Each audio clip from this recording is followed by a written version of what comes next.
पंख लेके उड़ा चला जाए रे, जहाँ नहीं जाना था ये वही चला हाय रे। उम्र का ये ताना बाना समझ न पाए रे। Hello friends, good morning, welcome back to my channel. তো তোমরা কেমন আছো বন্ধুরা? আশা করছি ভালো আছো। তোমাদের সাথে সাথে আমি অনেকটা ভালো আছি। আমার চ্যানেল নতুন হলে প্লিজ চ্যানেলটা জলদি সাবস্ক্রাইব করে পাশে থাকে বলে টিং টিং টিং করে বাজিয়ে দিও, কারণ কি আমার ভিডিও নোটিফিকেশন যাতে করে তোমরা সবার আগে দেখতে পাও। তা আমার তরফ থেকে তোমাদের সকলকে জানাই শুভ মহালয়া। জানি ভিডিওটা দিতে অনেকটা লেট হয়ে গেল। আমার মহালয়ার দিনটা কিন্তু আমি বৃন্দাবনে বসেই এবার কাটিয়ে দিলাম। বাড়িতেই হয়ে গেছে বৃন্দাবন। আলাদা করে কষ্ট করে টিকিট কেটে বৃন্দাবনে যেতে হয় না। বাড়িতে যখন বৃন্দাবন হয় তখন এটা আলাদাই শান্তি কাজ করে। আজকের দিনে তোমরা কেমন কি কাটালে অবশ্যই জানিও। আমি কিন্তু এই কার্টুন মহালয় দিয়েই আজকে আমি আমার মহালয়টা কমপ্লিট করেছি। প্রত্যেক বছর অন্য কিছু দেখি বা না দেখি 10টার সময় এই কার্টুন মহালয় কিন্তু আমি দেখবই। এটাই আমার কাছে একটা আলাদা ধরনের ভালো লাগা। ছোটোবেলার থেকে এই কার্টুন জিনিসটার প্রতি আমার একটা আলাদা ধরনের ভালোবাসা কাজ করে। তো সকাল সকাল এখন রেডি হতে হবে। আমি বড় মাকে নিয়ে একটু ডক্টরের কাছে যাব। বাড়িতে মোটামুটি সবাই অসুস্থ হয়ে গেছে পুজোর আগে আগে। কতটা খারাপ কপাল হলে এমন একটা সিচুয়েশান হতে পারে। ভালোটাই তোমাদের সঙ্গে প্রেজেন্ট করি, খারাপ কোনো কিছু আর প্রেজেন্ট করতে ইচ্ছা করে না। সুন্দর সুন্দর ব্লগ দিই, জীবনটা সুন্দর সুন্দর মনে হলেও জীবনের মধ্যে অনেক কাটাছেঁড়া। যাই হোক, ডক্টরের কাছে চলে এসেছি। এখানে এসেই আমার মামুদের সঙ্গে দেখা। আর মামুরা তো আমার পুরো পাগল বানিয়ে ছেড়েছে। দিদিও সামলাতে পারছিল না, খুব কষ্ট করে মামুদেরকে সামলাতে হয়েছে। বাড়িতে কার কার বাড়িতে এরকম বিচ্ছু আছে একটু কমেন্টে জানিয়ে যেও। আমি আর বড়মা অনেকক্ষণ ধরেই করছি। বড়মার মুখ চোখ দেখে বুঝতেই পারছো কতটা শরীর খারাপ। তারপরে ঝমঝম করে চলে আসলো বৃষ্টি। আর এই পুকুরের মধ্যে দিয়ে এই বৃষ্টিটা অনুভব করতে আলাদা লেভেলেরই একটা ভালো লাগছে। মানে মহালয়ের সকালটা এতটা সুন্দর হয়ে উঠবে আমি ভাবতেই পারিনি। আর তার সাথে বৃষ্টি ছিল বলে আর একটু হয়তো বেশিই ভালো লাগছিল। তারপরে মামুর সঙ্গে ছোট বড় খেলা, খুনসুটি, গল্প দিয়েই প্রায় 1 ঘন্টা থেকে 2 ঘন্টা ওখানে ওয়েট করে আছি। ডক্টর মশাই আর আমাদেরকে ডাকেন না। ডক্টর দেখানোর দিন কমপ্লিট। এখন সুন্দর একটা প্রকৃতির মধ্যে দিয়ে আমি বাড়ির দিকে রওনা দিয়েছি। আর যেতে গিয়ে এই জায়গাটা তো আমার সব থেকে ফেভারিট প্লেস। বনগাঁয় যাদের যাদের বাড়ি জায়গাটা চিনবে, এটা হচ্ছে কিন্তু নীলদর্পণ, মানে ত্রিকোণ পার্কের এই সাইডটায় আসলেই প্রকৃতির আলাদা ধরনের সৌন্দর্য তোমরা খুঁজে পাবে। আর তারপরে চলে এসেছিলাম একটু ফল মার্কেটে। যেহেতু বড়মার শরীর খারাপ সেহেতু কিছু ফল আমাকে নিতে হতো, তার জন্য চলে এসেছিলাম ফল মার্কেটে। আর এখান থেকে আমরা যাব, আমাদের কিছু ছোটোখাটো খুঁটিনাটি কাজবাজ আছে। দেন আজকে একটু শপিং মলে যাব।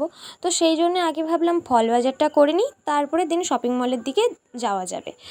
সামনেই পুজো, সবার জন্য টুকিটাকি জিনিস কিনেছি। প্রভুদের জন্য বা ভগবানের জন্য কিছুই কেনা হয়নি। সামনে লক্ষ্মী পুজোও আসছে, তো পুজোয় সবার জন্য কিছু না কিছু দিতে গিয়ে ভাবলাম তাদের জন্যও কিছু কিনে নিই। এখান থেকে 2টো জামা পারচেস করেছি, দেন একটা হার পারচেস করেছি। তোমাদেরকে অবশ্যই নেক্সট ভিডিওতে দেখাবো। দেন বড়মার একটা গামছার প্রয়োজন ছিল, তার জন্য একটা গামছাও নিয়ে নিলাম। যাই হোক, এখানে একটা কথা না বললেই নয়, মানুষের সাথে বহুদিন ধরে পরিচয় থাকার পরেও যারা আপন হতে পারে না, 1 সেকেন্ডের কথা বলা বা 1 সেকেন্ডের ভালোবাসা বা 1 সেকেন্ডের দেখাতেই হয়তো অনেক মানুষ অনেক আপন হয়ে যায়। এই কাকুকে আমি জাস্ট 1 সেকেন্ডের জন্য কথা বলেছি না, দোকানে গেছিলাম। এত ব্যবহারটা ভালো। তোমরা যারা বনগাঁয় আছো অবশ্যই তোমরা কাপড় মার্কেটের সামনে যে কাকুর দোকান আছে একবার গিয়ে ভিজিট করো। সত্যি ওনার মতো মানুষ হয় না। তারপরে চলে এসেছিলাম এই যে কসমো বাজার। একটু শপিং মলে বললাম দরকার ছিল। দরকার বলতে তেমন কিছু নয়, শপিংয়ের জন্যই এসেছিলাম। দেন আমার কোনো কালেকশনের জন্য নিচের দিকে পছন্দ না হয়, একদম তরতর করতে করতে সিঁড়ি দিয়ে পৌঁছে গেলাম 4 তলায়।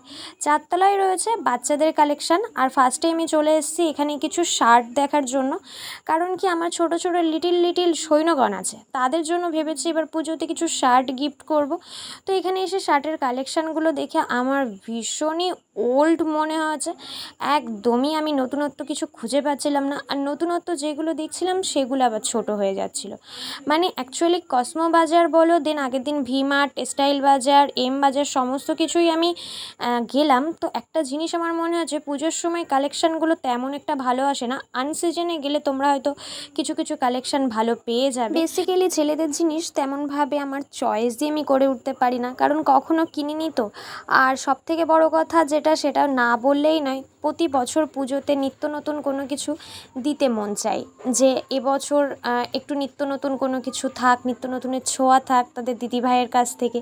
তো সেটাই আমি ফিল করানোর চেষ্টা করি সবসময় আমার ভাইদের। তো সেই কারণেই বেসিক্যালি আমার এই কসমো বাজার যাওয়া শপিং মলটা।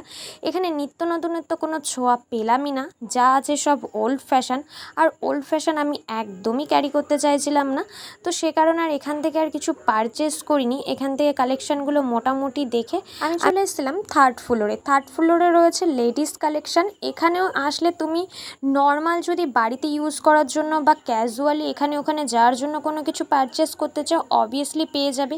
এখানে এই যে টপগুলো দেখছো এগুলো 299, 399, 499 এরকমের আছে। কুর্তিগুলো 599 এরকম আছে। তো মোটামুটি কালেকশান এখানে মোটামুটি ভালো আছে, কিন্তু কোনো পুজোর সিজনের জন্য তেমন একটা কালেকশান এখানে ওঠেনি যে পুজোয় তুমি সেগুলো ইউজ করতে পারবে। এগুলো নর্মাল ডেলি ইউজের জন্য তুমি এখান থেকে নিতেই পারো। কালেকশান মোটামুটি ভালো, রেটটাও রিজনেবল প্রাইসেই রেখেছে। তো এখানে কালেকশান মোটামুটি দেখে আমি এখন নিচে চলে এসেছি, আর তেমন এখান থেকে কিছুই পারচেস করতে পারিনি। কালেকশানগুলো আমার যদিও বা ভালো লাগেনি। সেকেন্ড ফ্লোরে আছে শাড়ির কালেকশান। এই বছরে কসমোতে শাড়ির কালেকশানগুলো টু গুড ছিল। তারপরে আমি চলে এসেছি এখানে দই লস্যি খেতে, আর এই দোকানটা আমার ভীষণ ফেভারিট। আমি বনগাঁয় আসলেই কাজু বাদাম লস্যি এটা তো আমার মাস্ট নিতেই হবে। তারপরে রাস্তার ধারের কিছু দোকানপাট দেখতে দেখতে চলে এসেছি এখন আসন নিতে, কারণ কি আসন আমার বাড়িতে এক্স্যাক্টলি দুটো আছে। যেহেতু সামনে লক্ষ্মী পুজোটা আমি এবার অন্য রকমভাবে ভেবেছি, একটু ইউনিক, তো সে কারণে এখান থেকে যে লাল আসনটা নিয়ে নিয়েছি। দেন বাড়িতে চলে এসেছি, আর আমার বড় মা এখানে শুরু করে দিয়েছে ট্রিটমেন্ট। চুলের পরিস্থিতি ভীষণ খারাপ, কারণ কি রাফ হয়ে গেছে, দেন তো হেয়ার ফল খুব পরিমাণে হচ্ছে, সেই কারণে একটু ট্রিটমেন্ট চলছে। অ্যাকচুয়ালি এটা আগের ভিডিও, এখন তো আমি চুল কেটেই দিয়েছি, তোমরা আগের ভিডিওটা দেখলেই বুঝতে পারবে চুল একদমই ছোট ছোট করে দিয়েছি। তো যাই হোক, চুলটা রাফ হয়ে যাওয়ায় হেয়ার ফলটা খুব পরিমাণে বেশি হওয়ায় তার জন্যই কিন্তু চুলের প্রতি আমার এতটা নেগেটিভিটি চলে এসছে, যে কারণে চুলটা কাটিং করতে বাধ্য হয়েছি। আর ছোটোবেলার থেকে আমার চুলের পরিচর্যা এই আমার বড় মাকে ঘিরেই বড় মাই করে। তাছাড়া আমার চুল হ্যান্ডেল করতে দিলে আমি কোনোভাবেই সেটা পারি না, পেরে উঠি না আর কি। কারণ কি ছোটোবেলার থেকে আমাকে কখনো চুল নিয়ে ভাবতেই হয়নি, যা করেছে বড় মাই করেছে। তো সে কারণে এখন মনটা ভীষণ খারাপ, তারও মনটা খারাপ চুলটা কেটে দেওয়ার পর।